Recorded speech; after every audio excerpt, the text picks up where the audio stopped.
What is going on, y'all? What do you think about the new intro? I was over here like popping the robot and doing all this crazy stuff because y'all know how I like to dance. You hear the dogs enjoy it too. But Bro, I straight up felt Michael Myers vibes. Like I need to go out and just. yeah, that's terrible. I can't beatbox. But hey, man, so this is the biggest week in peer-to-peer podcast and Moonlight Adventures and the Naughty Cruiser travel vlogs history. And hopefully it's the I biggest think week it's gonna for be a big Miguel, the week. travel sergeant. I don't know if I would go that far with Miguel, but I know it's pretty big for us. But I only see it being like the start of bigger weeks in the future. yeah. You know what I'm saying? Like next week, we got Joe Rogan and Vaughn on here. I so wish like that would be an off the chain podcast to Oh have those man. two guys on. Hey, if they But just knew how much fun they could be having if they had us, if they were on here with us. oh, You for know, they sure. don't even know, man. They don't even know. You know, every time you get up to shut that door with those headphones in, bro, I like imagine a cartoon going through my brain of you getting like yanked back into your seat. Well, I just stand up so everybody can see that I'm not Donald ducking. That's all. Like everybody wonders if there's any pants on going on underneath. Stand up so everybody can see. But hey, enough. We have the man, the myth, the legend. I say that about everything. The Everybody. naughty So we'll cruiser. go No, I'm to. just Yeah. kidding. Miguel, the travel sergeant in the house. Big presence on Instagram. He's trying to get built up on YouTube. And, I'm sure he'll talk about that a little bit. But as we said before, folks kind of know me and Naughty for cruising, but this is not just about cruising. So we had Eric B last week. He's a world traveler. We got another world traveler here in Miguel and he's unique because he has a ton of great tips for you guys to save some money and to travel on points and the like. So without further ado, Miguel, introduce yourself to the Moonlight Mafia and the Naughty Crew Nation. Well, thanks for having me here, guys. Um, yeah, I guess like you mentioned, a lot of the travel that I do is, or at least the content that I put out there is really related to points and miles, so credit card rewards, and using that to leveraging that to travel. But I like all types of travel. I don't really have a specific niche of traveling. Sometimes I do solo travel, I do family travel, I do luxury travel. I sometimes I've stayed in hostels. Like I really don't have as long as I'm traveling. That's kind of like the idea is just keep traveling for me. So that's kind of what I do. But again, thanks for having me. So, obviously, we're brothers in arms, you and I, and we talked about that a little bit coming in. So we have a lot of folks in the chat and a lot of folks that follow us that are very patriotic, love our troops, our Marines, soldiers, airmen, sailors as well. So tell us just a little bit about your background, if you would. Yeah, so I joined the Marine Corps Reserve right after high school. Actually, so I graduated early. So I went in. I was 17 when I joined. So my parents had to sign for me when Wow, I went into boot awesome, camp. man. And I joined back in this was 2003. So it's crazy to think, some of the people I went to boot camp with, are going to be, or at least eligible for retirement if they stayed in, the full 20 years, which is crazy. I'm like, oh man, maybe I should have stayed in. But Yeah. so yeah, it was a while back, and when people ask, sometimes oh, when were you in the service in the Marine Corps? Instead of saying by time, I'm like, 'cause I could say either 20 years ago or like 20 pounds ago, Yep, I get you it, know, man. I get it. and Hey, that was you a while gotta, back. yeah. When you get out, man, it's like so. When I started my first job, um, well, not my first job, it's now my third job. So the place I work at now is called Tapo. Starts with a T, and it's like, yeah, you're gonna put on the Tapo 20. So sure enough, as a civilian sitting there, like I went from 190ish pounds up to 210 pretty quick. Then COVID hit. Uh, Oh, we're not supposed to say that anymore, right? On these vlogs, but anyway, that hit and 19. I got the 19 that goes with it. So 40 pounds. So I've lost some of that, but I mean I got up to like 250 really fast. And but I mean like being in the military and especially when you go on deployments, what do? You lift, you eat, drink protein shakes, go to bed. Lift, eat, drink protein shakes, go to bed. Go on a convoy. Do whatever the day calls for. And then you come back and your body still wants those same calories, but you're not putting in the work you were putting in over there. And it is what it is, man. We're grown men. We wear grown men size clothes. That's what I always say. But yeah, man, appreciate your service. Hats off to you. Joining at 17, that's amazing. And especially that anytime, anyone joined in, I mean, hats off to the folks that were in prior to 9/11. Not that their service doesn't matter, but anyone who joined post 9/11, especially during those early 2000s, you know what you're getting into when you join. So hats off, man. Hats off.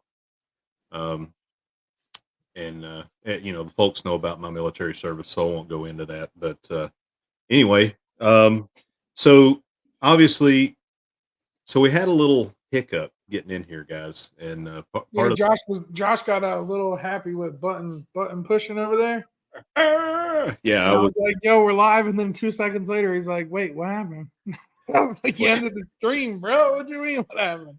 Yeah, I was getting really aggravated, and Chastity knows me best, and she knows when I get aggravated and get rushed. That's when I always make mistakes. I have to tell myself constantly to slow down. But our friend Miguel here, he got his time zone switched up, which is easy to do. So obviously, with that, what time zone are you in? I'm in Mountain Time Zone, so You're in I'm the based Mountain out of Time Zone. I'm based out of El Paso. Okay. Oh, awesome. I have a friend down there that was he's medically retired Army that he actually coaches down at UTEP. I coached Oh, baseball okay. with him for a little bit. So yeah, that's I've been there a few times. Beautiful place. I've been there and then drove to New Mexico.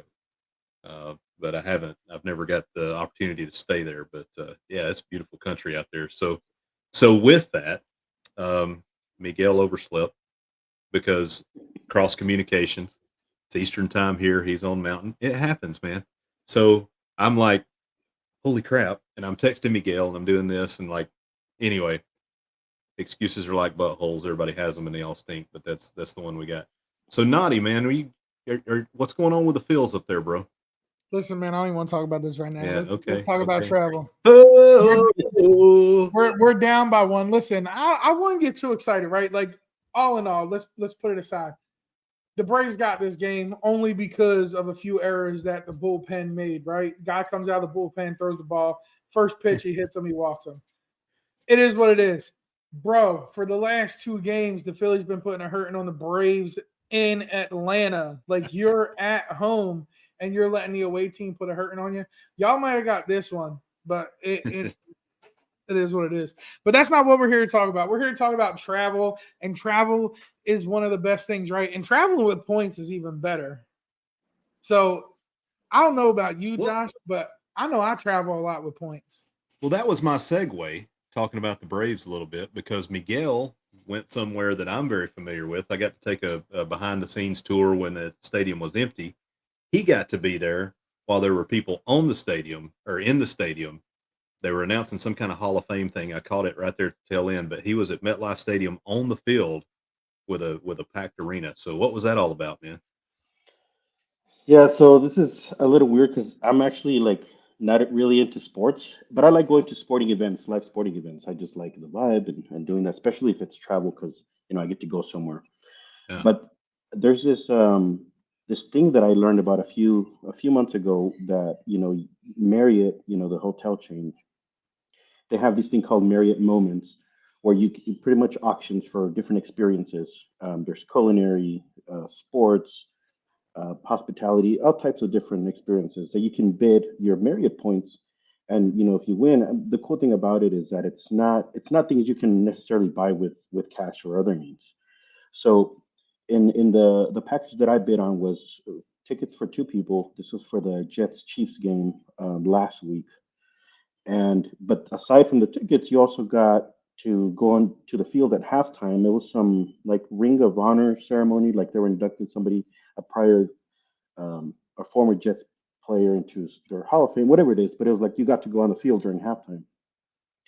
So this is the first time that I actually win something doing that, bidding, and I figured if I bid and it was like a decent amount of points, not too many, like I would just go.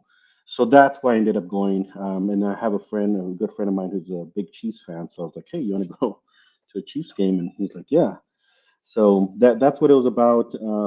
Using points to go to an NFL game. They have other sports. They have Formula One. You can Yeah, they go Yeah, I got on want to there. so go see much. some Formula One, man. Yeah, Yeah. they do it a lot. Like when they do that big Formula One race over in Paris and all that stuff. So I'm a big advocate for Marriott and Hyatt, right? So like anytime I use a credit card for anything, it's Marriott, Marriott, Marriott because those points, man, like you get hotel stays.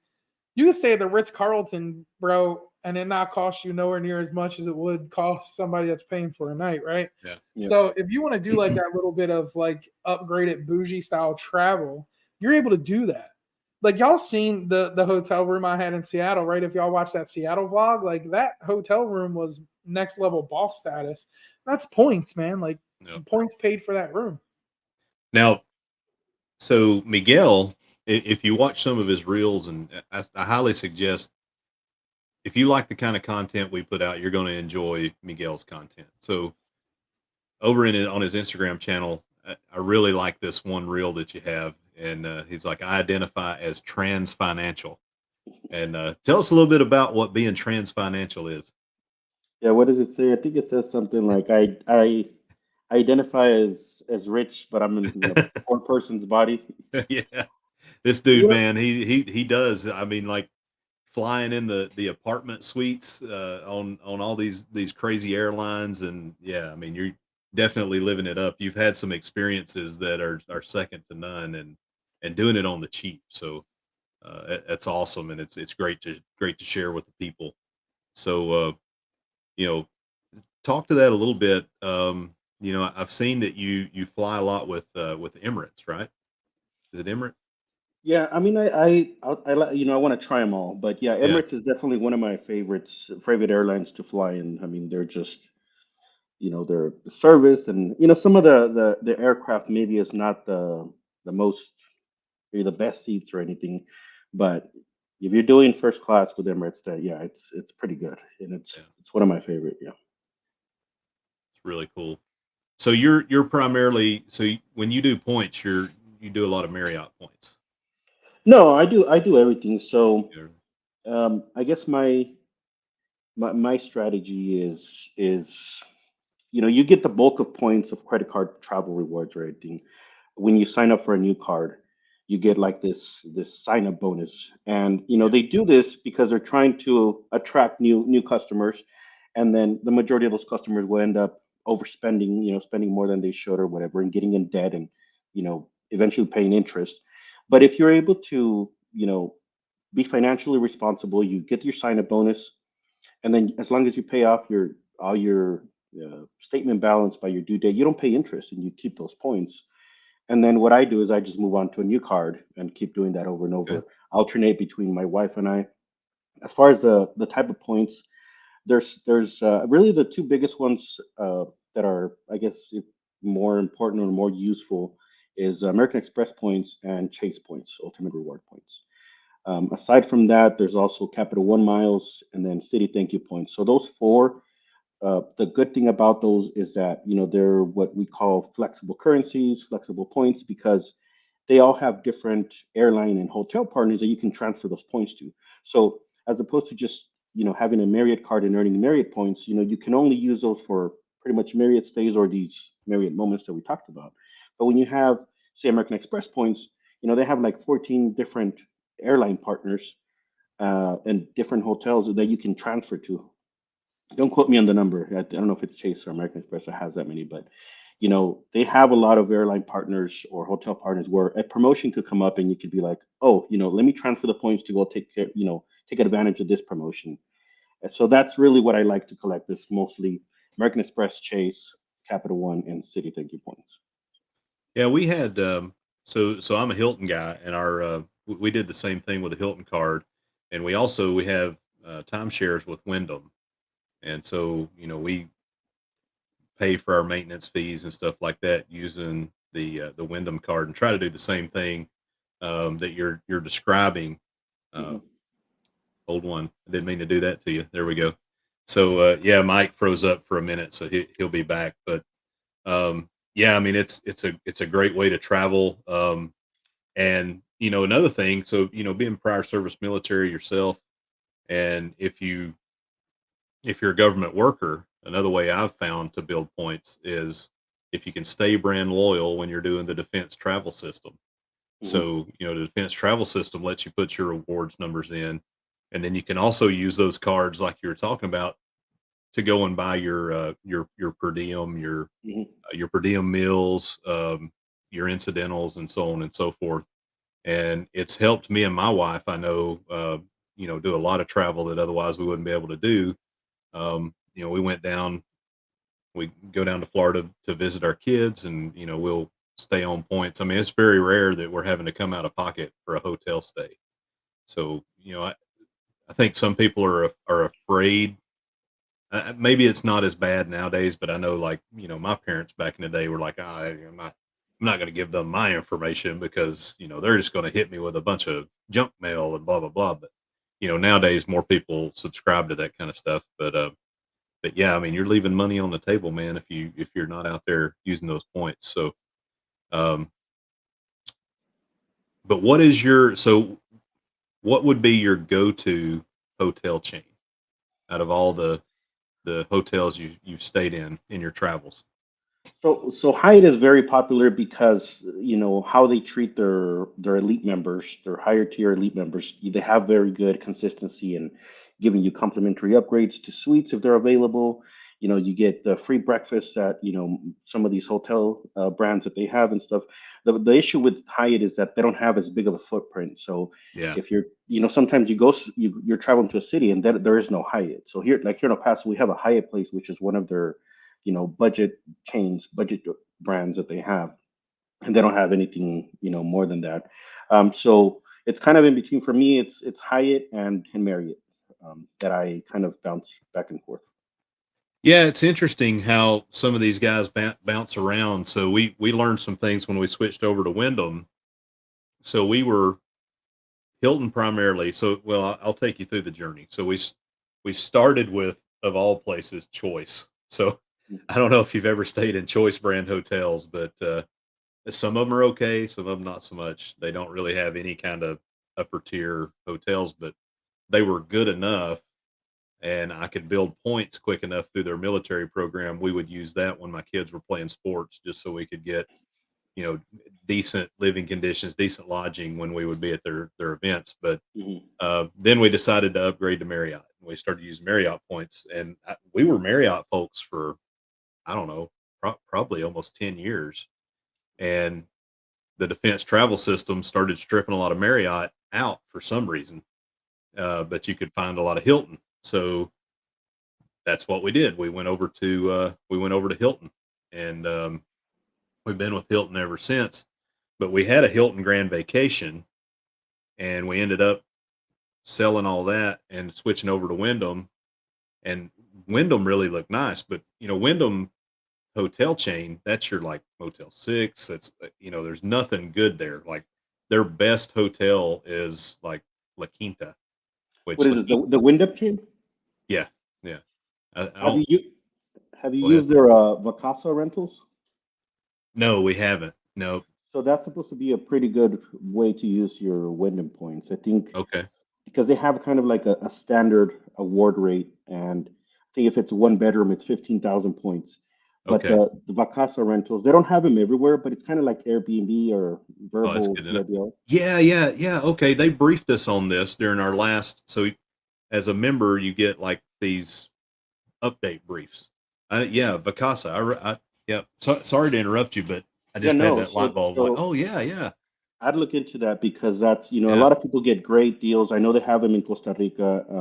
I think they might have some in Hawaii and stuff, but they don't have them all over the world. But it's worth Mhm. looking into because if you have Wyndham points or a card that can transfer their points into Wyndham, that's a good way, as of now, before they change or anything, where people can get a good deal with points. And just going back to you're talking about choice hotels, I have used them. So I went to Rome last year with my mom and my sister, and that's where we ended up staying, at a choice hotel. It was called Hotel Principessa Isabella or something like that. But I mean, it was like a great deal. It wasn't like you said, it's not a luxury hotel or anything, but it had a great location. I mean, the Hyatt that I considered as the alternative was just like 3 blocks down the street. So it was a good location. And I think I only paid 10,000 points per night that I transferred from my American Express account. And, the rate was going for maybe like 400 euros a night. So it was like a very good use of points. And, Mhm. I've made a post about this hotel before, because it's like, hey, this is, people sleep on other hotel chains. People primarily focus on Hilton, Marriott, Hyatt, IHG maybe. People don't talk about choice hotels. People don't talk about Wyndham as much, but there's good use for other programs as well. And so yeah, I've used choice hotels when I stayed there in Rome. It's pretty wild too, when you think about brands. So, I just recently got back from England, and Howard Johnsons are nice in England. It's just odd that, and I was in Lithuania for a little bit, and I stayed at a Radisson. And you don't normally, I mean, Radisson's okay, but it wouldn't be like one of those you would jump on in the States. But I was at the Radisson Park Inn in Kaunas, Lithuania, and it was beautiful. It was nice. That's the one thing I tell a lot of people, right? Like if you're doing a lot of European travel, definitely check out the smaller brand hotels that you want and check out in the States, because it's completely different over there, right? Like if you've ever been to South Korea, the McDonald's in South Korea is a lot better than the McDonald's in the States. So the difference between quality and quantity is, here in the States, man, they want quantity. They want to pump out as many hotels as they possibly can. As where over in Europe, bro, it's quality. Like they take pride in what they do over there. It's not shots on the hotel chains we got here in the States, but it's definitely a lot better over there, man. Yeah. Yeah. I mean, we stayed at the Red Lion Hotel in Wiltshire, and that's a red roof. Like it, the the receipt said Red Roof Inn, but it was fantastic. I mean, it was a full luxury resort. So yeah, that's kind of interesting. So hey, obviously, I'm tatted, Mike's tatted. You I just am not. recently, yeah. I do not have no tattoos. I do not know what you're talking about, man. This dude recently took a trip to Mexico City to get his first tattoo. Yeah, I seen that, and I was like, That's sick. that's like next level boss status. Yeah, that's sick, man. Yeah, That it's is kind of so hard to see, awesome. but Now, did you take that trip because of a specific artist? yeah. So I've been following this artist on Instagram, and they posted a picture of this tattoo, and I was like, I want that. And in the military, especially the Marines, like people go and get their tatted up as soon as they get out of boot camp on their 10-day leave or whatever it is, and it's just EGA on your yeah. chest. And I was in the reserves for about 10 years, and I went through all that, 2 deployments, and I never got a tattoo. I don't know. I just never really saw myself as having something like that to, I don't know, to have forever. But this was something that I guess finally, connect. I'm 37, so I got this last year at 36, I guess. And this was the first thing that I was like, you know what, I wouldn't mind having that on permanently. So it was my first tattoo. I saw this picture of this tattoo. I said, I want to go get it. So I scheduled the session. Yeah, and she's out there in Mexico City, and so I went over there just for this tattoo. That was the purpose of this trip. And I invited a friend, and he invited like another 2 or 3 friends. So it turned out to like be this guy's trip to Mexico City. And even considering, because I did use points for the hotel, and the I fly out of Juarez sometimes, which is in Mexico, because I live on the border. Because if I take that flight from there, they're domestic Mexican flights, and I could pretty much get to anywhere Oh yeah. in Mexico, especially if I plan it in advance, with maybe like 100 $150 round trip. So I was like, I think I did all the math, and it was like, I don't know, compared to what I would have paid for something like this here, people told me it's like, oh, that would have gone here for $800 in California or whatever. I think the tattoo I paid maybe like $150. I was like with a tip. I What? think it was, Wow. What? and then $150 for that big piece? Get It's that, amazing too. It's amazing bro. artwork. Let me let you know a that's little what the tip. secret. Hey, so when we get to Cozumel, maybe we don't get back on the ship. Maybe we just taxi on up to Mexico City. Well, we can't taxi from Cozumel, but we can get to the Oh main. yeah, you got to get across. Okay. You got to get across the water, right? What? And that's the only tattoo you got? Yeah, so far, yeah. Or did you get the itch and you starting to? No, I wanted to get more, but I reached out to a different artist. Because I wanted something new, and they took forever to respond, and I just, I just kind of left that alone. But I guess I have specific ones. There's this tattoo artist. I think he's from Turkey, and I was like, I want something from him. So if I think he does like pop ups, or I don't know what they're called, where he's like a guest tattooer at Yeah. different studios. So he's done that like in Germany. So I'm like, oh, I just kind of keep an eye out just in case like he's gonna be somewhere where I can go again, and maybe take a trip and get a tattoo from this. Yeah, I Turkish definitely guy. need to go get some ink in Mexico, man. I mean, $150. That's a pretty big, nice piece for $150. Just from here to my elbow, it's not even finished yet. It's close. If we chopped my arm off and sold it, it's well over $1,500 worth of work, Oh, man. Jesus. It's not even complete. Like it's not nowhere near finished. But So when Naughty decides to go on in at the end of his life, don't burn his body up. It's too tough expensive. because like there's a lot of people that'll be like, oh, just go have another artist finish it. Well, I don't like that. I don't like having two different artists work on one piece. I like having the same artist work on the same piece from start to finish. And I like female tattoo artists. It's no shade against men. It's female tattoo artists I feel pay more close attention to detail than men do. And the girl that does this is phenomenal, but she's no longer at the shop. And she's like booked up for 8 months. And I travel so much that when she is available, I'm not available. So, you got to weigh your options, right? Like you go and get it done, or I go and I take 3 cruises back to back to back. Well, we all know I'm going to go on the cruises.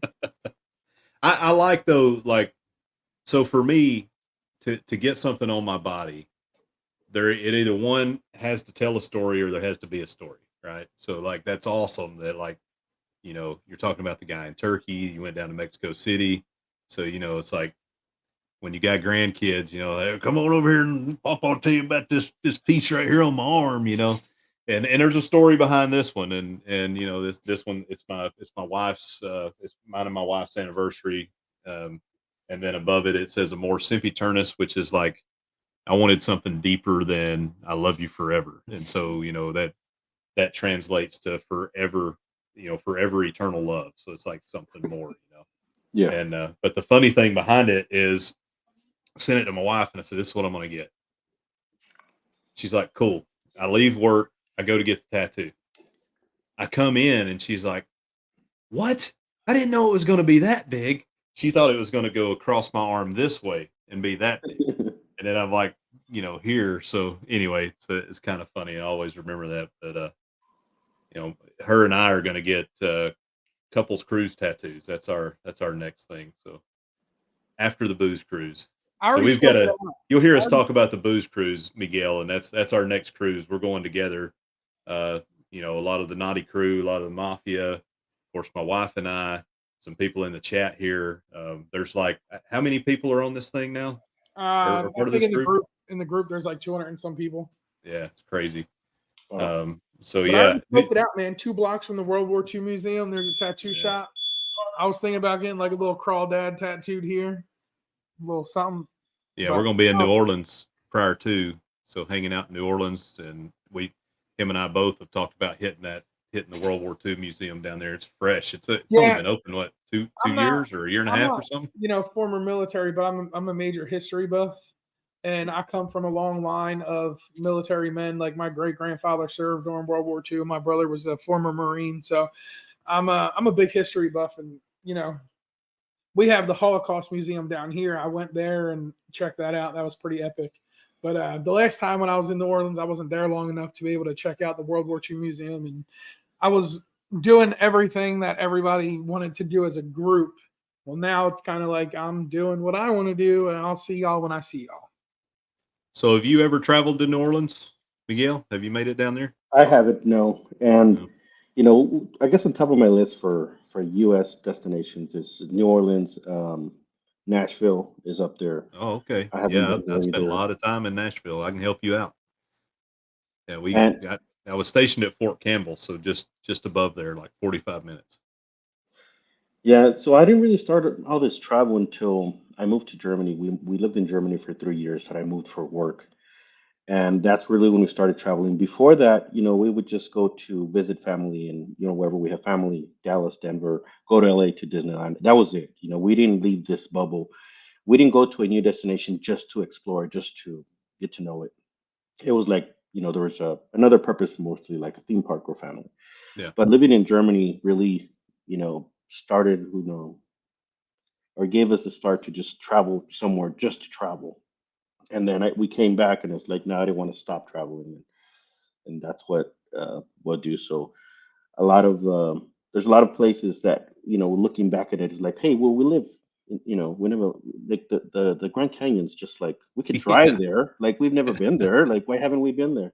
So yeah, there's definitely a lot of places here in the U.S. that we still haven't gone to that we want to get to explore So as well. we gotta get Miguel on a cruise ship. I mean, to touch base with the same thing, like you look at me, right? Like I live in Florida, and I've probably seen a smidgen of the state. Yeah, And there's so crazy. much stuff that you can do here in Florida, right? Like you have so many fresh springs, some hot springs, and coastal places. And bro, my brain automatically goes to like international travel or hopping on a cruise ship. I've seen all the cruise ports in Florida, but I haven't seen like any place that I can go and just spend some time there and whatnot. But when you were living in Germany, that's when your like passion for travel started, right? Did you do a Yeah. lot of traveling while you were over in Germany? Oh yeah, no, definitely. And I wasn't even into points travel yet. It was just, we would choose most of our destinations based off of where is it cheaper to go to this weekend. We have this 3-day weekend. It's a holiday, maybe. Where can we fly to, and in these 3 days, or take the train or whatever, and is the cheapest. And that's how we decided a lot of our destinations. It was like being flexible with where to go to make the most of it. And yeah, we traveled a lot. I'm glad we did a lot before travel was pretty much halted in 2020. So 2019 we traveled a lot, and then as soon as everything started opening back up, we started again. But yeah, that's when we started traveling a lot. Yeah, Yeah, it's that was great gonna be because there's a oh, lot of people that don't realize like how easy and yeah. inexpensive it is to travel in Europe. Like you can travel to 4 or 5 different countries for what you would pay for one domestic flight in the US. It's Like open it's border. absolutely insane. Like Yeah. Ryanair, you can hop on Ryanair and go from Paris to Rome, Rome to Ireland, Ireland to Berlin, and spend 150 euro for the whole thing. Like it's dirt cheap and it's super easy. And the one thing I like about it is like the public transportation, right? Like I'm a big public transportation person, so if I can take a train, I'm taking a train. Yeah. That's how you get to know the people, man. Yeah. Yeah, that's what I tell a lot of people when people are asking me, hey, I want to go to Paris. Like, what do you recommend? I was like, well, first of all, just be flexible to maybe not fly into Paris, because if you look up, let's say you have Thanksgiving week is when you're going to travel and you look up flights to Paris, you're going to pay whatever the market, fare is. But instead of that, maybe just go on Google Flights and search, this is the week I can travel, and just put Europe instead of Paris and see, what the cheapest place to fly into is. And if you have to fly into somewhere else and just take the train or a cheap, like you said, a cheap Ryanair flight, then do that and you can save a lot of money. Yeah, like I I mean, hope everybody even is to hearing this because Barcelona. this is the second traveler in a row, and now Mike would be the third because Mike said it too. But when we were looking for flights to go to New Orleans for the booze cruise after Eric B and you had said something about Google Flights, you're hearing it again. You're hearing it from a guy that does it a lot. Google Flights. I had no Google idea Flights is that this thing great. existed. Google Flights is great. You can sit Yeah, there and compare so many different things and just use one search engine. It makes life so much easier. yeah, Now, that's awesome. With that, what is your preferred economy like airline when you're over in Europe? Is it Ryanair? Well, I just flew If, Ryanair a lot if you because had to of. pay and not use points, if you were paying cash money.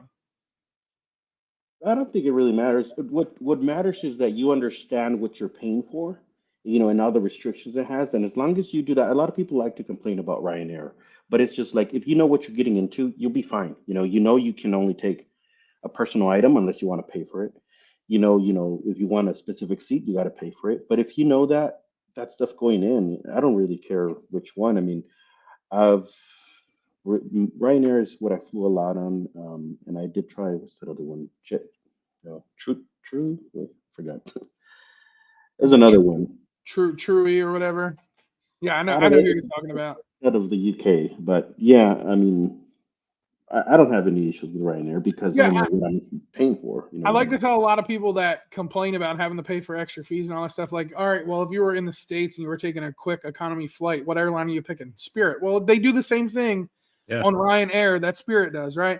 Oh. So you're paying for bag fees, you're paying for seat fees and all that stuff. So Ryanair is kind of like your Spirit Frontier over here in the States. And again, if anyone asks me like opinions on travel, I'm forcing everybody internationally. Like domestic travel is so much more expensive than international travel. Like when you can get up from your hotel in Europe, like say like Barcelona, right? Like you're in the heart of Spain. You can walk from your hotel, you can get an espresso, a sandwich, have a nice breakfast, looking down some beautiful alleyways, and it only costs you €4 Yep. for everything. Like you're It's not going to amazing. find another place in the world that's you're able to travel so frugal friendly and get so much bang for your buck. But I do gotta ask, man, the Maldives. I seen that over there Beautiful, man. on the Beautiful. Instagram. That was What's about a year ago, actually. Exactly a year ago, I was over there. I went October 5th through 10th. So a year ago today, I was in the Maldives. Was that where you were at with the floating tray of food? Yeah. Oh, bro, man, don't even do that to me. Yeah, bro. When I seen Float some that, food my way. Here you go. I was like, this is it. Like this is the end for me. This is where I want to die. This is Right where I want there. to be when it's all done. And Yep. I'm not going to say I get jealous a lot by seeing other creators post, man, but I'm a little jelly about that little trip Oh over there. man, that's a hashtag KMA moment. That's what that That is is. one of those moments that you work towards and you grind towards, man. But oh man, that had to be a trip of a lifetime, right? Yeah, I mean, that was definitely a special trip. We did that as a wedding anniversary. So it was, not your typical trip that I take or whatever.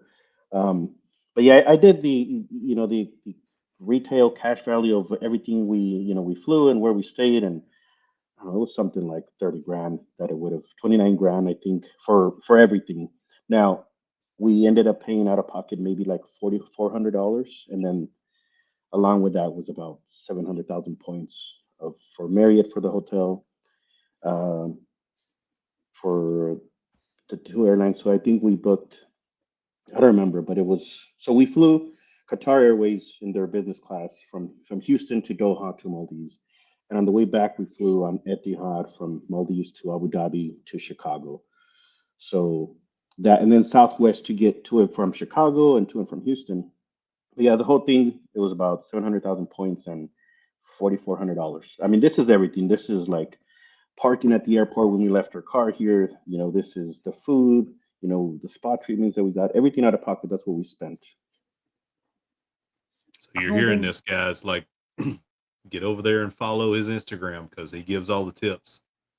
Yeah, it's amazing, man. Like that to get that much of a discount, and then just I like the hustle because that's the American way to do things, right? You hustle and you go get it, and I like I that. mean, it's a no brainer, right? Like in all Yeah. reality, like people sit here and be like, "Oh, well, points cost you money." Well, yeah, everything in life costs us money, right? So if we're gonna spend money on something, why not use a form of payment that brings back something that we can use for something that we have a passion with? So like with traveling, so using Chase, Capital One, and all of those cards, American Express, that give you the points on items that you're purchasing every day, why not build up that point value? Use those cards, pay those cards off every month, and just build up your point value to where you can take trips like this. Like, I mean, it's that simple, right? Like, that's all we're doing. It's not. It's a no-brainer. The bigger issue you're going to have when you come down to the point like spread of it all, if we're talking analytics on it, is which credit card suits you best. Mhm. Like, that's So going to be your biggest issue, is figuring out which card suits you best. Which one's going to be best for you. that Me, I'm just taking every single credit card. I'll just use them all. you know, that and the perks that come with it too, you know. So I don't know, you know, do you have any advice or tips or a certain company that you go with because you like the lounge or anything like that that comes with it? Because, you know, some people are sold on the Centurion Club. I haven't been in there, but I've heard that it's amazing. It, it's nice. I do have the, you know, the platinum card of American Express for that, but you know, the problem is that they made it too accessible, and now, you know, everybody wanted to have it. So now sometimes you go to the Centurion Lounge and there's a wait list. You put your, you know, your phone number so they can text you when you can go in. And if you Uh, have a short layover, it's just not even worth it anymore. So as far as that, you know, one of the best ones I would say is that one, but it just depends on the type of traveler, because now they have restrictions to where you can't have guests unless you pay extra, or you spend like $75,000 a year on the card. So it depends on the type of travel you are. Like if you're a family traveler, that's not going to be good for you. You know, so then I'd probably recommend the Capital One Venture X. That's a really good card. You know, you can have up to 4 or 5 authorized users for free, and then everybody gets their membership to the Priority Pass Lounge wow. Network. Now, Priority Pass, you know, it's kind of a hit or miss here in the U.S., but outside of the U.S., they have a great range of lounges that you can, you know, access through this. So it just depends. Or if you fly American Airlines a lot, let's say, for example, they have their card, you know, their executive Mastercard, where Yep. it has Yep. the Admirals Club lounge access every time you fly with them. So I have that one because I fly American a lot, and that one is good, you know, for me as well with my family, because that one, you know, you can bring in 2 companions or your immediate family. So it doesn't matter how many kids you have. I have 4 kids. But so it just depends on the type of traveler you are. But just in general, I would probably just say, without knowing, the Capital One Ventrex, look into that one because it's, you know, it has really good perks. I think it has outsized value for what you pay. Yeah, well, that's awesome. And yeah, so my wife and I recently, on our way back from our last cruise in Miami, we and the reason I brought this up is, you know, we spent a whole day in the Admiral's Lounge, and you know, until you get stuck in an airport for more than 10 hours, right? Or well, probably more than 5 hours, like you don't realize how important it is to be able to get somewhere other than, you know, the main area and relax. And the Admirals Club in Miami had showers, and you know, it was just super nice. Where I was there for 11 hours last year when I was flying over to London, going over for the celebration transatlantic, right? So Yep.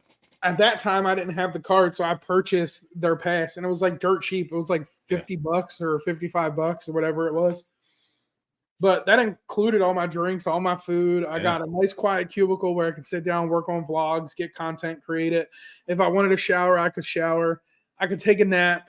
It was well worth the few dollars I spent, because if I would have spent my day out on the streets of Miami or getting food and then coming back, the Uber cost would have been ridiculously high compared to Yep. what I paid for the lounge pass. But I enjoyed the lounge more. Like, I felt like I was one of those posh people overlooking everybody with the big old glass windows. Like, I'm up It's here and you're down there. like Andy Dwyer on Parks and Rec, where he's sitting and he's like, I'm in first class, looking up at everybody, because that was one of his bucket list things before he dies. It was But nice. the Everybody down there Admiral's played Lounge, man, what characters. best thing about the Admiral's Lounge is the fresh guac. Oh yeah, the guacamole they Oh got yeah, there. man. Yeah. That's sponsored by a credit card, I think. Yeah, it is. It is. They want you to get that black executive card, man. They really push it hard. Um, so I also saw some posts. Now, forgive me if I'm wrong here. You were in the desert, um, riding camels and doing all kinds of crazy stuff. Where were It you looks at? like So Egypt. yeah, you had a Yeah, picture. maybe. You're wearing the hat, I and think that's everything. probably it's probably Egypt. Yeah. It's So we beautiful. stopped there on the way back from Qatar from the World Cup last year. Okay. Oh man, From got to the go see the World he Cup. says it. He says it so easy. Oh, it's the We World we Cup. stopped there on our way back with Qatar from the World Cup last year. What were you doing? Well, I was trying to figure out how to feed my family with scraps from Walmart. And you also remember I said I'm not into sports, right? Yeah, like Yeah, but the vibe at the World Cup, man, oh, like, dude, that had to oh, be off the chain. that many people, like in the Zuzu Velas and all that stuff going on. Yeah, that's crazy. That had to be off the chain. Now, how long has your longest trip been? Like when you That was probably traveled, that. how long has it been? If that makes sense to you. I think it was that one actually, the World Cup, and 'cause I think it was like 12. I think it was 12 nights of lodging that I remember when I planned that all out. But the reason for that, again, to find some of the best deals when you're redeeming your points is you have to be flexible, either where you're going, when you're going, or maybe you have to switch hotels halfway through your stay, or whatever it is. The flexibility. Now, Emirates used to have this. Well, they raised it since, but they used to have what they call saver rates available. And on their routes, they have a couple routes from the US to Europe. So they have New York to Milan and they have New York to Athens. So on those routes, it was possible last year to fly that round trip in business class for 90,000 points. It's a little bit higher now, but it's still Ninety um, thousand points is great to fly business class. round Yeah, trip. it is. Yeah. Yeah, Because that's you're talking about insane. a 40, $4,000 plus ticket, $4 or $5,000 to do that if you paid cash. And so I wanted to pay the 90,000, and those were the dates that I had to take. I mean, I couldn't go any later or come back any earlier if I wanted to pay that rate. So that's why it was a little bit longer than I would have probably liked. So we ended up flying to New York, then to Milan, and then um, from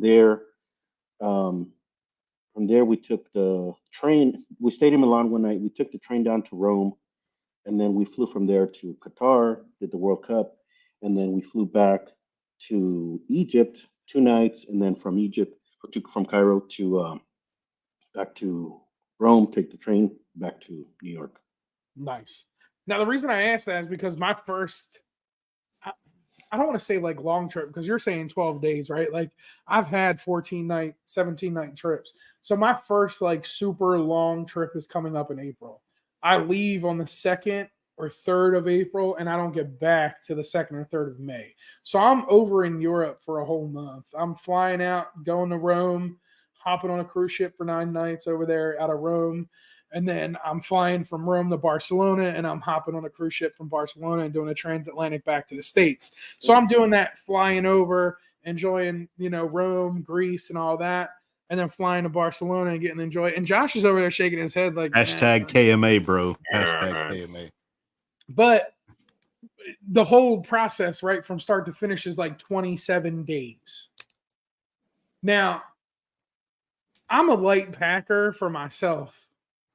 I'm going to try and get away with a carry-on for 27 days. I don't think it's going to happen. I don't think, I might have a little bit of issues there. But the reason I ask is because you've brought up Rome. I'm going to spend a few days in Rome prior. If you had one place that you would tell somebody to go eat in Rome, where would that place be? I'd have to look through my pictures. No, it's funny because there was this pizza we had one time, and it was close to the Vatican on a trip that I went with my family and my uncle. So when we went back, I went back with my mom and my sister. I was like, oh, and like I need to find this place. I kept looking for it. I couldn't find it. When we were on our way on the cab to the airport, my sister's like, check to see if it's geotagged. So no shit. If I swiped the picture up, it had the map of where I was like, great. But it was this pizza. It had shrimp, so actually I was like hesitant, I guess. But I had it and it Oh, was that like sounds really good. good. I was like, Yeah. dang, this is good. So then I tried to find it again, and I should have checked my photos. That's why I said I'd have to check my photos. But I don't think I have a specific place. I like to I try to find places that are not so touristy, um, that are not right next to the Coliseum or something. And sometimes they are good. I use Google Maps to check the reviews. Yeah, I But do a lot of that. I don't want to eat like in that tourist Yeah, center because yeah. everything that's in that tourist center is not going to be like that authentic Italian cuisine, right? yeah. But you brought up the Vatican. When you were there, did you go and do like Sunday Mass at the Vatican? No, no, I didn't do that. We did just the tours, the just a It's regular like the tour, I guess. Sistine So Chapel and all that stuff. yeah. I Nice. like that you brought up like so. I mean, this is going to stray a little bit from Rome. We'll get back to the Rome talk in a second, but when you're talking about going and eating places off the beaten path, so a few years ago, I spent 10 days Oh, in he's Tel going to tell you Aviv. about his barbecue experience at the No, baseball no, game. no. But spent 10 days in Tel Aviv, and I got hooked on authentic falafel and authentic hummus, and they would go and you'd have these fresh olives that they would just so good. But the guy that we had, because I was over there on a business trip, um, and I worked for the government, so we had escorts, and they took us to this of all places uh, Palestinian neighborhood, and they're like, this is the best place to get hummus and falafel in all of Israel. And like you go into it's sketchy, man. I mean, it's like it looks like a shed. There's a dude back there with like four teeth in his head making this falafel and and he's just but it was great. And like being an Iraq war veteran, like I'm pinging a little bit, so I'm like sitting in the back corner looking at the door, and the guy, he was from MOD, and he's like, you're good, man. He's like, but trust me, you're good. So then the cook with some of his teeth comes around. He's like, hey man, come back here. I want to show you how I do this. And he took me through the whole process of making the hummus and the falafel. And I didn't see him wash his hands, but I didn't get But food that's what makes poisoning. it taste good. That's a Exactly. secret Yep, ingredient. yep. Listen, there's a lot of critics out there on the internet land that like see shorts from like India or something where they're making that soda, the lime soda and stuff that they make. Oh, the guy didn't wash his hands. Listen, scroll on. If you don't want to watch the guy make it, just swipe up, go on to the next short. I'm all for it. I'm not going to tell my stomach what's coming next. I got an iron gut. It is what it is. But that's the same with me, right? So like back in July, I went on that Liberty cruise, quick little 3-day Liberty cruise. It went to Bimini, and I'm like, I'm not spending money to go to no Bimini Beach Club. So me and my buddy Chuck just took a cab right into the city center, and there was this dude in this abandoned lot that had a house on it that got demolished, and he's just out there with a grill, bro, and like buckets of shrimp and pork chops. Bro, this dude made the best pork chop I've ever had in my life. Like I keep looking at a 3-day cruise to Bimini just to go back and get this guy's pork chop. But to me, that's the real authentic part of it, right? Like you can go to all these named places, Margaritaville or whatever other name restaurants you want to go to, but it's those mom and pop off the beaten path places that have the true authentic food. And I'm a big firm believer in like to experience local, you got to become local. So I'm a big firm believer in putting back in the local economy. I don't want to buy something that was made in China and then shipped over to Spain. I want to buy something that was handmade in Spain by somebody, and that's how they make their living. And the same goes with food, right? So Yeah. we all know I'm a fluffy traveler. Like hands down, I'm here for the food. Food porn all day. It goes without saying that people eat food porn like it's nothing on the internet. It's one of the best things that you could possibly post about. But I don't want to eat at no crappy joint. Now, if we're in South Korea, I'm not going to lie. I'm going to order McDonald's. Yeah, but you can get the bulgogi burger, man. That's like, it. The bulgogi burger, the shrimp burger. Like there's stuff there that we can't get in the States. And I'm a big lover of kimchi. So here's a case in point for Miguel, right? I'll just ask him about where he lives, his home base. So if I fly into El Paso, I'm probably going to fly in and go to Rudy's and get me some barbecue at Rudy's. But where are you going to get your barbecue? So we don't really have that, Texas barbecue. We have a couple places. We have a local place called Desert Oak. So it's actually on. Yep. I know what you're talking about, man. You know Yep. which one? So that's pretty good. What I like about it is this have like an El Paso twist on it, so you can get this baked El Paso potato, whatever, and it has the barbecue, the brisket on there, and then it has the chiles toreados, which is like marinated jalapenos with like soy sauce. Oh, that's delicious. Bro, if Oh, I'm going to El so Paso, see, I'm that's going what for I said, burritos, man. bro. Like Like that's I, your I'm that's I'm that's going Mex-Mex all day, bro. If I'm flying to El Paso, that's your I'm not case. That's searching your for case in barbecue. point, Mike. That's your case in point right there. Is he's going to take you to Desert Oak, but the tourist is going to go to Rudy's because everybody knows Rudy's. And I'm going to go to Rudy's. I'm going to get the cream corn. I'm going to get the barbecue by the pound. And Miguel's over here like, hey, bro, you need to be going to Desert Oak. So we got. How can I say this, right? So I work for a subcontractor, the post office. So I drive a truck for the post office. Certain days of the week, I'm out in what I call the boonies. It's the cattle fields. It's cattle country, farm country. That's it. There's this one store that's a mom and pop owned Mexican family store. They bring in everything from Mexico and they sell it in the store for, everyone in the neighborhood. They got this taco truck, bro. And every day I drive by, the smell of barbacoa that comes out of this taco truck just hits me in my face. And I'm always like crunching for time. And I'm like, one of these days I'm going to get tacos. Well, last week I got chicharrones. I didn't get tacos. But I'm like, I got to get these tacos. So 3 days a week, I'm wanting these tacos. And I'm finding excuses on why I'm not going to get these tacos. One of these days I'm gonna get these tacos. But if I'm in El Paso, I'm not going for barbecue, my guy. I'm going for the Mex-Tex. Like that's what I'm going for. Well, not even just that, but I mean, I guess because we have some Tex-Mex places here, but then we have like I guess authentic Mexican. But then people would ask me like, well, just go to Juarez, just cross the bridge and eat Yeah. there, and it's like as authentic as you can get, I guess. I used to work downtown El Paso, and we would go to Juarez for lunch. So you just go park, walk across the bridge, go eat, and then cross back. So Oh that's man.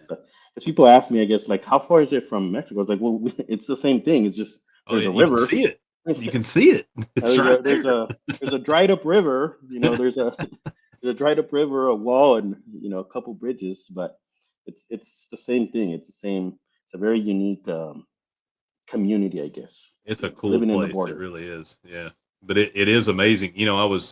And I don't know how it's probably cooled down now, I guess, but like when the cartel was having their issues there, I had heard from the people when I flew in that like looking over into Juarez, it would look like 4th of July some days with gunfire and stuff, but I don't think it really got it that could bad. be I think, overblown. I don't know, but yeah, no, it wasn't that bad. I mean, not to see it that way, yeah. not continuously anyway. But yeah, it's wild, man. I mean, Well, if listen, the you fear's not there, man. My dude went to Mexico City to get a tattoo. You know what I'm yeah, saying? yeah. So, Hey, if it doesn't make your spidey senses go off a little bit, was it really even worth it? I mean, come on, I, Hey, I but you also saw some lucha when you were down there, right? Didn't you go Yeah, watch some yeah. lucha? So they do that on, I guess, on Fridays there, and yeah, I think that's a cool experience too. Again, it's Yeah. kind of like a live sport. which you I don't guess, like, but yeah. One of my favorite things about it was just like hearing the people yelling, chanting Yeah. like what they would be, because obviously the luchadores they can't even hear specific, what somebody's saying, but it's just funny to hear what all the people are telling them, and it was cool. So did you run into any so I'm a wrestling nerd. So Mexico City is the mecca for lucha libre. And one of my favorite wrestlers is Penta El Zero Miedo, and his brother is called Ray Phoenix. And I watched this show where they follow Ray Phoenix, and they started in the streets. Him and Penta would get in the street, and they would roll up to a stop sign, and when everybody was, or not a stop sign, a stop light, and while everybody was parked, they would do like a 30-second lucha match and then walk down and collect tips from everybody, and that's how they made money to help their family. And did you see anything like that while you're in Mexico City? Oh, well, they do that. I mean, I didn't see luchadores on the street necessarily, but you see shows that up, all these stoplights. There's somebody doing something. That's cool. They're not just asking for money. You just see people that are maybe just asking for money, but a lot of people are out there performing, juggling or throwing knives or spitting fire or some type of entertainment. Oh, Like I'm all about that like fire It's off the spitting, bro, chain, but man. yeah, I mean, I there's like my beard a little too much. I gotta get there, man, because that sounds awesome. Just being Yeah, it sounds right. just being able to experience something that you typically wouldn't see, right? Like you don't really see that unless you're rolling down Hollywood Boulevard. You're not going to see performers like that anywhere and else. you have probably the best tacos you've had in your life going to Mexico City, and they're going to be everywhere. Every. I mean, I want to say that's kind of all we ate over the entire weekend, not planned out, but it was just like, oh well, these tacos here look pretty good, or whatever it is, or late night after going Tell to the you bar. Oh, these tacos that right here, Yeah. barbacoa and tongue tacos are my absolute favorite La tacos. linga. The Yeah, the man. the lengua, the tongue tacos over there are a little bit different than what I'm used to here. Here, we have them pretty much chopped up, like diced, I guess. Yeah. And over there, they kind of slice it, so it Yep. looks like an actual tongue. So that was the first time I had him like that served that way.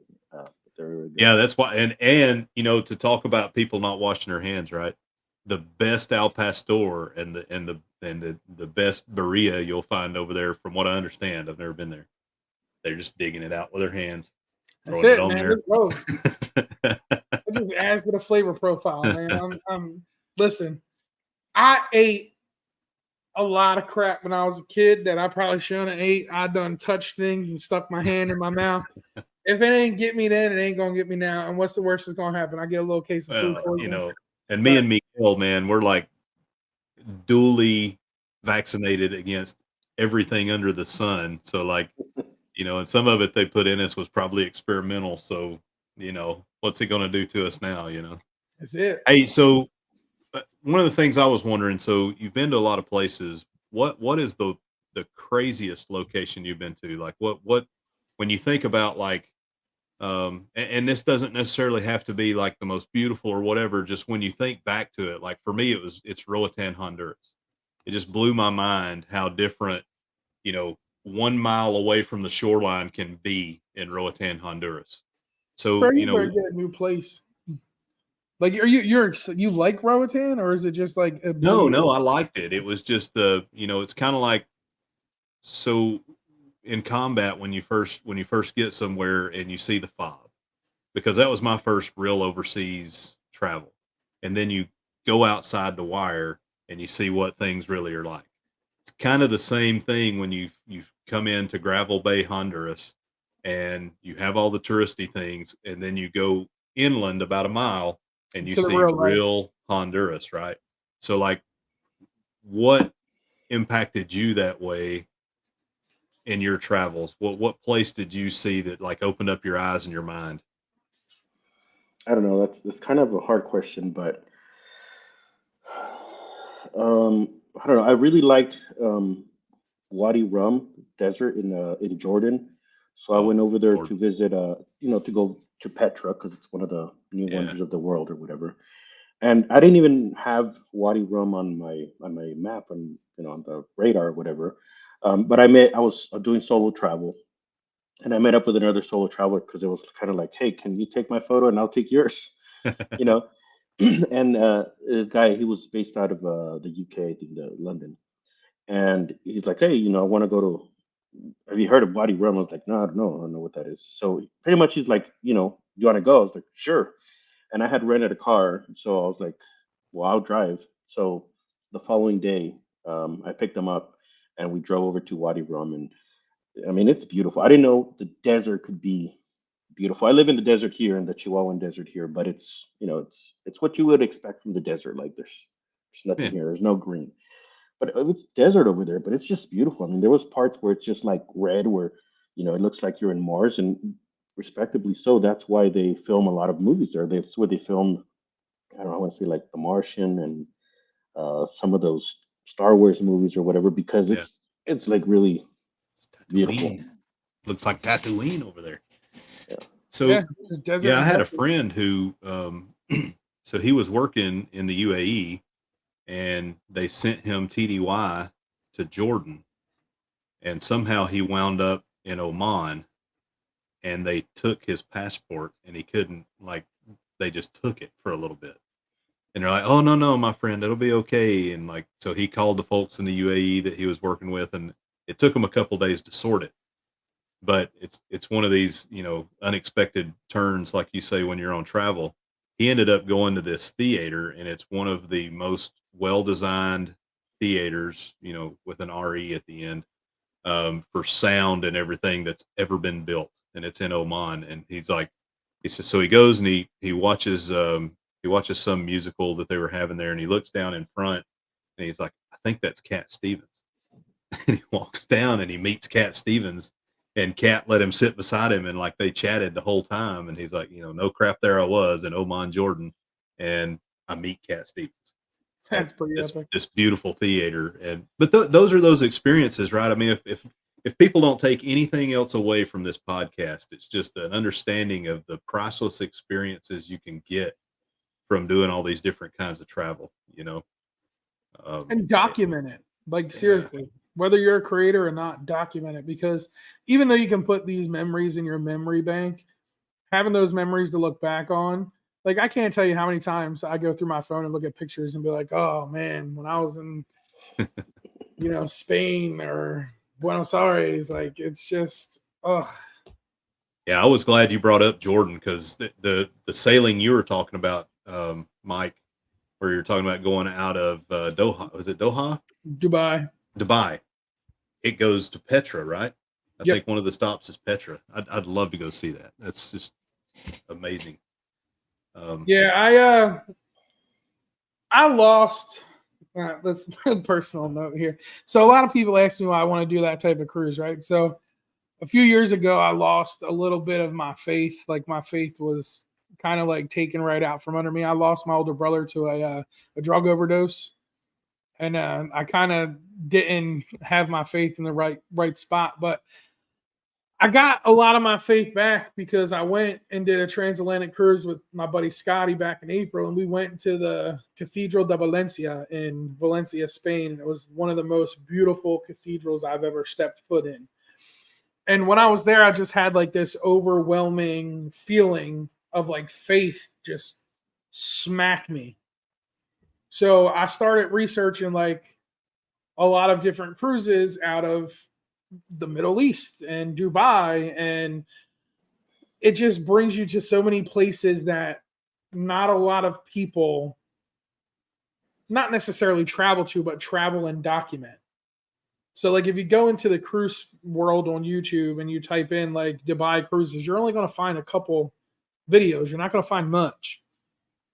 But I want to do it because it gives me that sense of seeing where Christ was back in the day, and it helps build my faith a little more. But I want to do it because it's different. It's not something that's presented to you on an everyday basis. So being able to do something like that would be like that once in a lifetime type of experience. I'm a huge proponent of everyone experiencing the Middle East. If you're a Westerner, you should go experience the Middle East at least once. I think you should go experience the Far East, and I haven't done that yet. But the Middle East specifically, because there's so many preconceived notions and prejudices and biases and everything that everyone has. And I had every one of those. My first tour in Iraq, and then you start really meet people, and people are people, regardless of where they're at in the world. And what you see from talking heads is not really what's in the world. People are just trying to survive. People are just trying to do their best to make do for their family. And you don't get that unless you get out of the green grass, happy suburban lives that we have here, or unless you get out of this, and of course we're here doing something that's going to be put on this, but make that time to get out of the screen, man. Yeah, but what we're doing here that's getting put on this is for hopes of people to go and sure. see it in person and not just on a screen, right? Like, that's the goal with me with YouTube. Like I want to be able to generate a lot of things for people to be like, yo, you know what? Naughty did that. That was pretty epic. Like we should look into this. And then next thing you know, you get a message like, hey, look, we're booking a trip to Dubai because you went to Dubai and you showed us the Burj Khalifa and how astonishing and amazing and beautiful it was on camera. I just had to see it in person. Yeah. Like, you know, they call things the wonder of the world, right? Like there's a lot of wonders of the world. Well, why do you think it's a wonder of the world? It's a wonder of the world because you haven't seen it. Yeah, exactly. So seeing it through a phone or listening to it on a podcast isn't going to bring you that experience. Reach out, touch it, book the trip, go.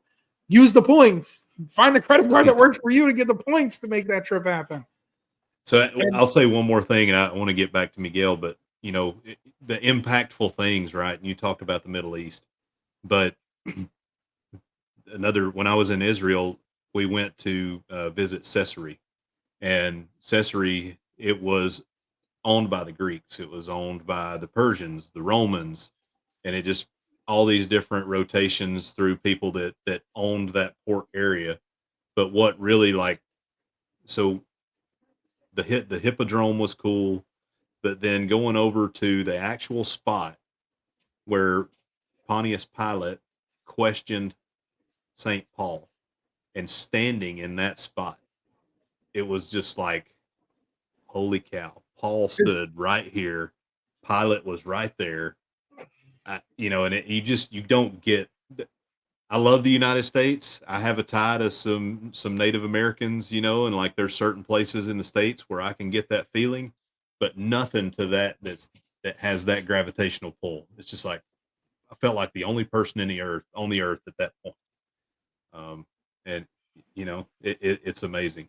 But Yeah, so yeah, I go had ahead, bro. a, I guess, kind of tied into this, but went to Jerusalem a few years ago, and we went to, I don't know what was it, the one of the churches where they have the stone of anointment and Christ's tomb and all that.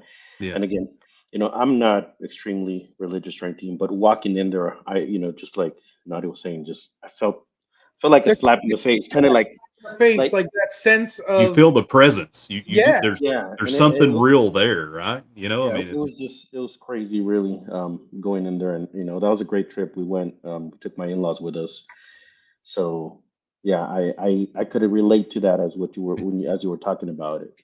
yeah. I mean, if nothing more than just the energy of masses of people gravitating to that spot because it's Jewish people, it's Christians, it's Muslims. You know, they all gravitate to that spot, and you know, and then when you walk up, and I haven't been able to go to Jerusalem. There was a Hamas deal that happened, and we were not allowed to go there. Hopefully the next time I go, I'll be able to see it. But you know, I can just imagine going up to the Wailing Wall and seeing where people put their prayers in the wall. And you know, if you've ever been to Israel, and you have obviously, but you know, when the hotels and they've got I still have a menorah up here on my wall from there, and you know, they put those by everyone's doors, can it in toward the door so you get the blessing. You know, the Sabbat elevators that it stops on every floor so they don't have to touch the buttons, and it's amazing, you know, and it's just it's hard to put into words, and you wish that everyone could have those experiences, and it's unfortunate that they can't. But hey, man, so you know, we can go as long as we want, but I don't want to like, you know, if you got something butted up against you. But I want to give you an opportunity just to kind of, you know, first of all, tell us more about you and your channel, and then kind of what your goals, uh, you know, what's your purpose for having your account and your channels and everything that you put out there on social media for. You know, what is your at the end of the day when Miguel is sitting there and he's looking back, what is it that you want to leave with people? Yeah, I don't know, honestly. So far, most of the content that I do on Instagram or whatever, it's for fun, really, and like it's not my full-time thing. I have a full-time job, and it's really just to let people know about it. I started sharing a few years ago just the travels and stuff, and people would ask me, well, how do you get to travel so much? And I started sharing more about, well, I use points to travel, and people were interested in that. So that's, I just started sharing. I like to share. It's not about flexing for me, if you will.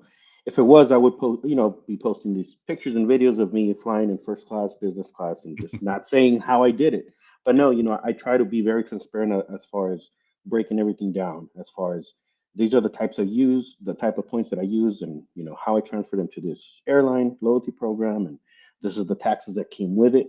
Like I was telling you about the Maldives, you'll see a lot of content out there like, oh, you went to the Maldives for free, and it's like, so you didn't eat, so you didn't get an Uber, So I try to be very transparent about all that, about the expenses. It's not free travel. A lot of people like to say it's free travel. It's like, well, no, some of these redemptions, even with points, depending on how you use them, they still have a lot of high fees, Oh yeah, and yeah. the surcharges or the taxes, depending on where you're flying out of or the airline itself. So it's just really to let people know that it's possible. If I'm doing it, you can do it too. And I try to teach people on ways to earn and redeem those points. As far as so that's on my personal, well, not personal, but on my, I guess, Instagram account, which is Travel Sergeant. But I have some friends that we started a podcast slash YouTube show, and that's called Let's Get to the Points. And that, so we have weekly episodes, and we have different topics. And this is I guess just mid-level, I would call it. Now it's not advanced or for begin, like it's just anything to do with travel, with points and miles, and promotions that are out there, so people can learn about it. Like this Marriott Moments, that's where I learned about it from a friend. I didn't know this existed. Now, I'm sharing that. Hey, look, this is possible, and not only is it possible, but I did it myself. And I'll post the videos of me on the field at the Jets game, and I paid with hotel points for this.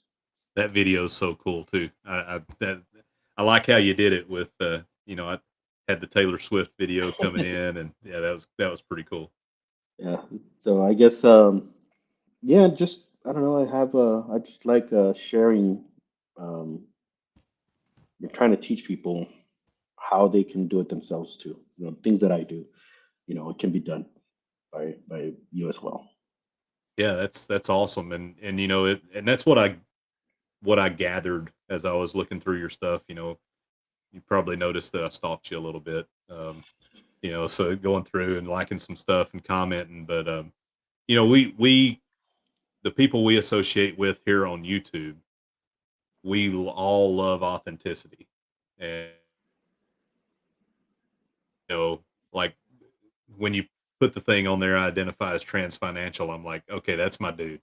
Like, yeah, that's awesome. That's that tongue in cheek stuff that me and Mike are known for. We're full of crap as a Christmas turkey, and I mean, I've listen, been they known don't to call tell it the plenty Merry of tall Christmas stuff. tales and come up with all kinds of crazy stuff, right? But yeah, so that just comes through on your Instagram. So it looks like Danny. So there's the Let's Get to the Points podcast on YouTube. But you also have a YouTube channel, correct, Miguel? I do. I just don't really post on it. It is so time consuming to do Yeah, it long is. form video editing, and I mean, if you would see all the raw footage, the content that I have that has never made it to to the internet, and it's pretty crazy. I've recently tried to start back up, uploading, stuff that I shot.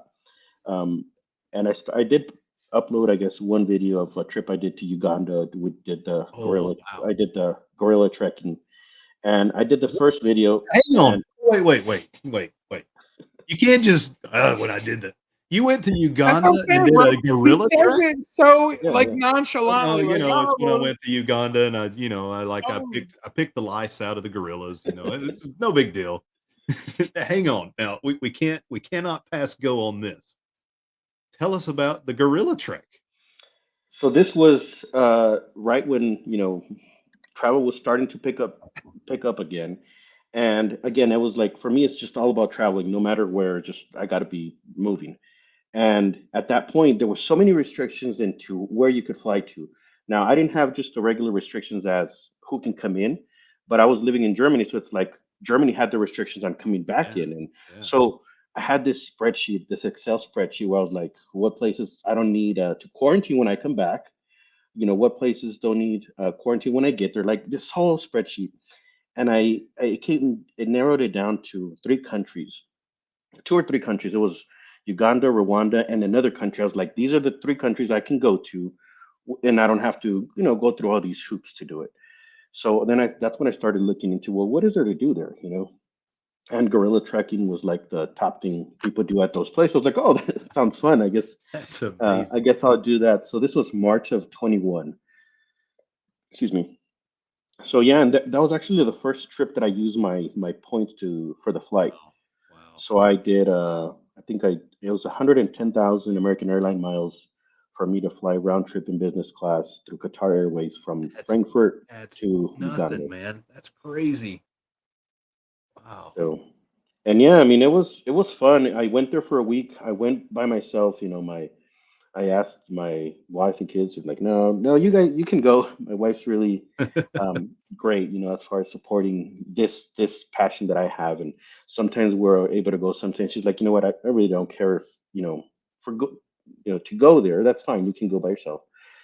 So I went for a week. I rented a little Rav4 and drove around myself for a week, going to the different national parks.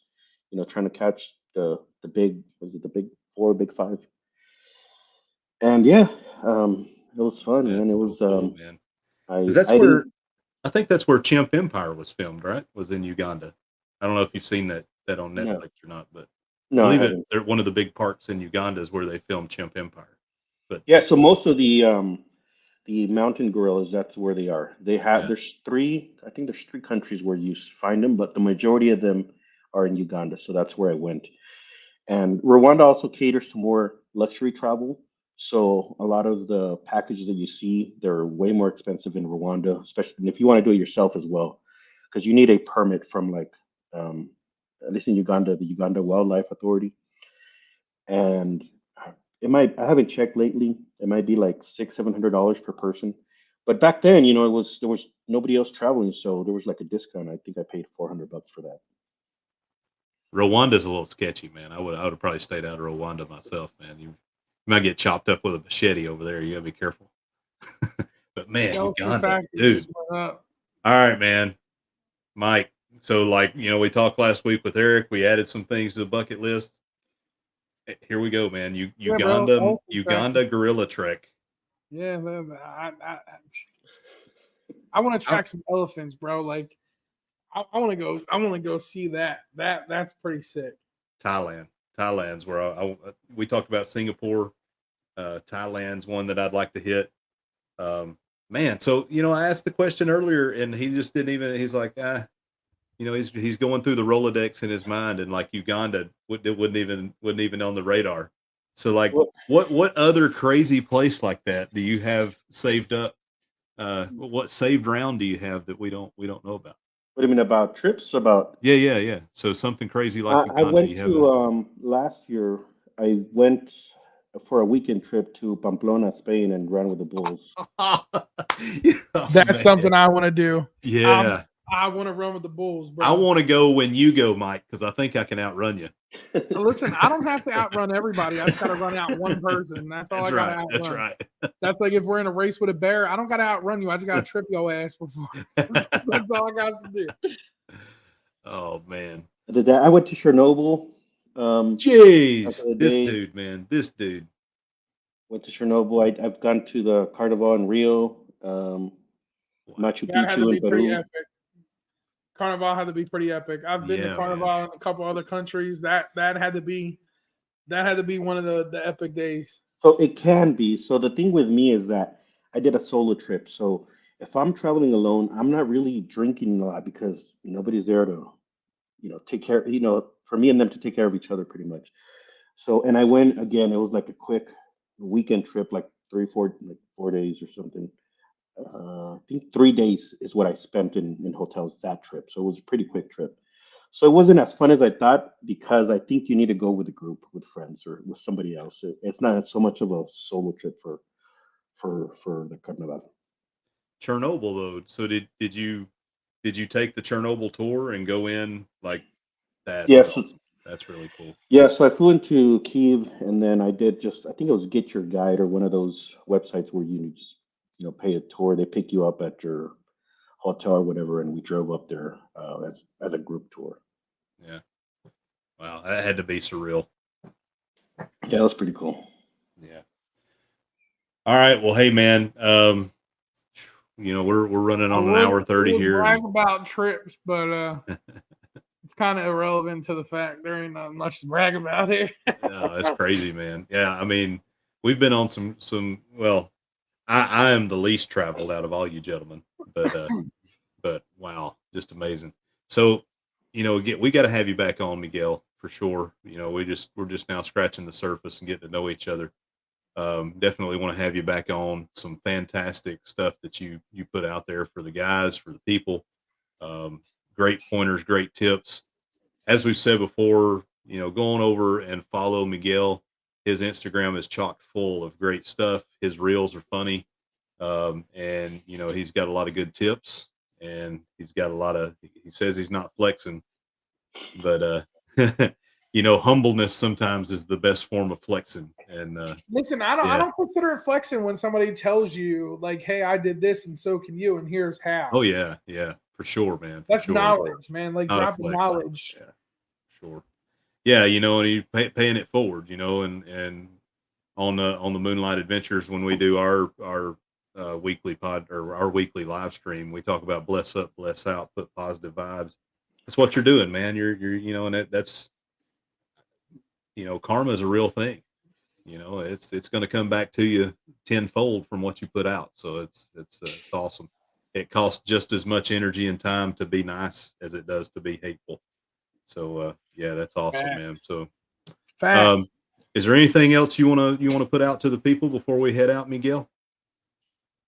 No, I don't know. I don't know. It was great meeting you, man, and you are a humble and great dude, and we all appreciate your service to our country.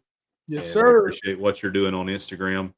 If you would you hang around just for a little bit when we go off here? Just talk to you for a little bit more. I'd appreciate you if you take me on your next trip. If you need a companion, I'm right here in Florida. I can hop on a plane at any given minute. My international airport's only 40 minutes away. So I'm gonna pop you off just for a second, Miguel, and we'll get to you. All right, so guys, gals, mafia, the next event we have is Wednesday at 8. La Dita Loca, Tony B, peer-to-peer podcast. Be there, be square. I'm gonna make sure I hit the right buttons. Yeah, don't cancel out a live stream. don't. Let's not have any mishaps on Wednesday, because you don't want to have to send Tony another link and be like, hey, listen, I'm pushing. Hey, bro, I told you we're real professional, but what type of operation you got going on over here? But yeah, man, fantastic pod tonight. They just keep getting better and better. It's gonna keep getting better and better.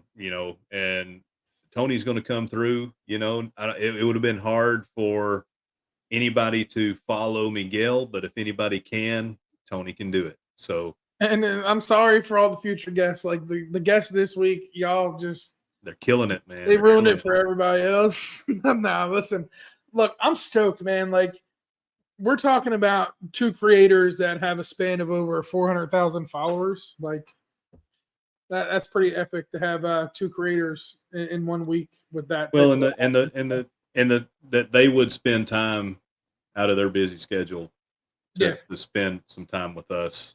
We really appreciate it. Nobodies. Yeah. But hey, we appreciate everybody. We love each and every one of y'all. Thank you so much for being here with us. If you're watching us on the replay, thank you. Please hit that notification bell. Follow us, subscribe to us on both sides, Naughty and Moonlight Adventures. That way you don't miss out on anything. You better be here on Wednesday or you're going to regret it. I can tell you that right now. 8:00 Eastern. I don't want to hear no excuses. Excuses. We're going to do things a little different. We're going to let y'all ask some questions, but it ain't going to be in the beginning. we're gonna have our conversation, but we're gonna let y'all ask some questions. We typically don't do the chat thing on the podcast, but we're gonna allow that this week, especially on Wednesday. But yeah, man, like Josh said, follow around, love everybody, subscribe to everybody, support everybody, and we 20 days from the booze cruise, y'all. So for y'all that are going, We be y'all better boozing. get ready. We're out, guys.